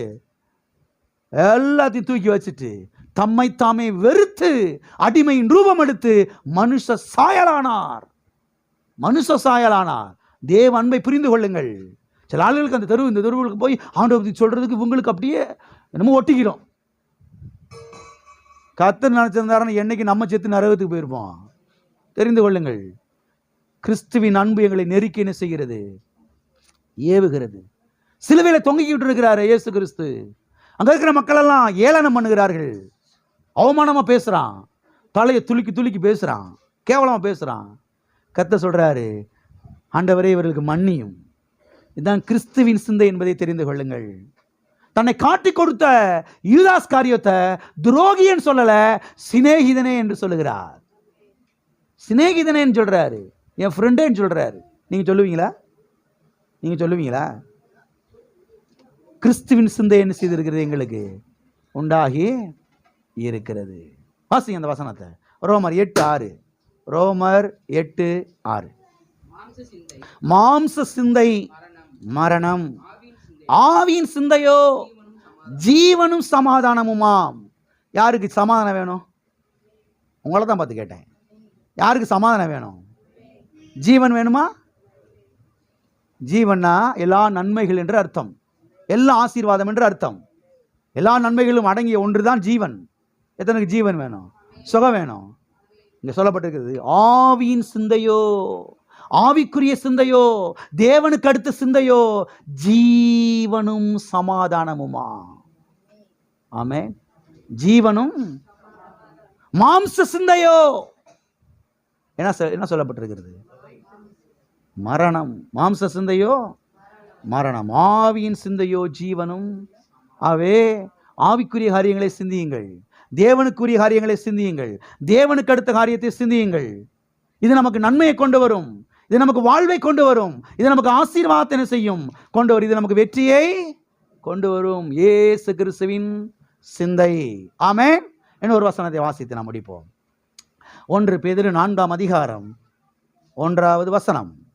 1 பேதுரு 4:1. இப்படி இருக்க கிறிஸ்து நமக்காக மாம்சத்திலே பாடுபட்டபடியினாலே நீங்களும் அப்படிப்பட்ட சிந்தையை ஆயுதமாக தரித்து கொள்ளுங்கள். கிறிஸ்து நமக்காக மாம்சத்திலே பாடுபட்டபடியினால் நீங்களும் அப்படிப்பட்ட சிந்தையை ஆயுதமாக, எப்படிப்பட்ட சிந்தையை ஆயுதமாய் தரித்துக் கொள்ளுங்கள்? பாடுபடக்கூடிய சிந்தனையை. என்ன சிந்தனை? கிறிஸ்து நமக்காக பாடுபட்டாரே. இப்ப கிறிஸ்துவுக்காக நாம் என்ன செய்ய வேண்டும்? என் தங்கச்சி என்னை எச்சிக்காரி துப்புறா, சர்ச்சுக்கு போறான்னு நினைச்சிட்டு துப்பிட்டு போறா, அதான் கிறிஸ்துவுக்காய் பாடுபடுகிறது. கிறிஸ்து நமக்காய் பாடுபட்டபடினாலே இப்படிப்பட்ட சிந்தையை உடைய கடவராய் இருப்போம். அவ நீ ஒரு மாறிய பாக்குறா, இவ பார்த்து என்ன போகுது? இப்ப வீட்டில் 2 படி அரிசி வர போதா? இதை வந்துட்டு இங்க வந்து அப்படியே ஒரு மாதிரி வந்துட்டு சொல்றது. நம்மள்கிட்ட என்ன சொல்றது? கிறிஸ்து நமக்காய் பாடுபட்டபடினாலே நாமும் அப்படிப்பட்ட சிந்தையை ஆயுதமாய் தரித்து கொள்ள கடவோ. ஒரு ட்ரெஸ் தூக்கி போட்டுக்கிறது மாதிரி கிறிஸ்துவுக்காய் பாடுபடுறதுக்கு எப்பனாலும் தயாரா இருக்கணும். ஆமே. தங்கச்சி வையட்டும், புருஷன் வையட்டும், மனைவி வையட்டும், யாரு வேணா வையட்டும், கிறிஸ்துவின் அன்பை விட்டு யார் என்னை பிரிக்க முடியாது. அவர் நான் ஒண்ணு, அவற்றிலிருந்து யார் என்னை பிரிக்க முடியாது. ஆமே. இந்த உலகத்தில் இருக்கிற மரணம் கூட என்னைய அவற்றிலிருந்து பிரிக்கவே முடியாது. அவர் நான். ஆமேன். இதுதான் என்ன சிந்தனை? கிறிஸ்துவின் சிந்தை. இப்படிப்பட்ட சிந்தையை ஆயுதமாய் தரித்து கொள்ள கடவோம். ஆமேன். எல்லா கண்களை மூடி நாம் ஜெபிப்போம். கிறிஸ்துவுக்காய் பாடுபடக்கூடிய சிந்தை. ஒரு உலகத்துக்கு பயப்படக்கூடாது, ஒரு உலகத்துக்கு பயப்படக்கூடாது, அவங்களுக்கு இவங்களுக்கும் பயப்படக்கூடாது. யார் என்ன வேணாம் சொல்லிட்டு போட்டோம், கர்த்தர் நான், அவ்வளோதான். யார் என்ன வேணாம் சொல்லிட்டு போட்டோம். அதுக்காக நான் சபைக்கு வர நிறுத்திக்கிற போகிறே கிடையாது. இன்னும் தீவிரமான போகிறேன், சபைக்கு வரப்போ போகிறேன். யார் என்ன வேணாம் சொல்லிட்டு போட்டோம். கர்த்தர் நானும். ஹல்லேலூயா, ஹல்லேலூயா. ஸ்தோத்திரம், ஸ்தோத்திரம்.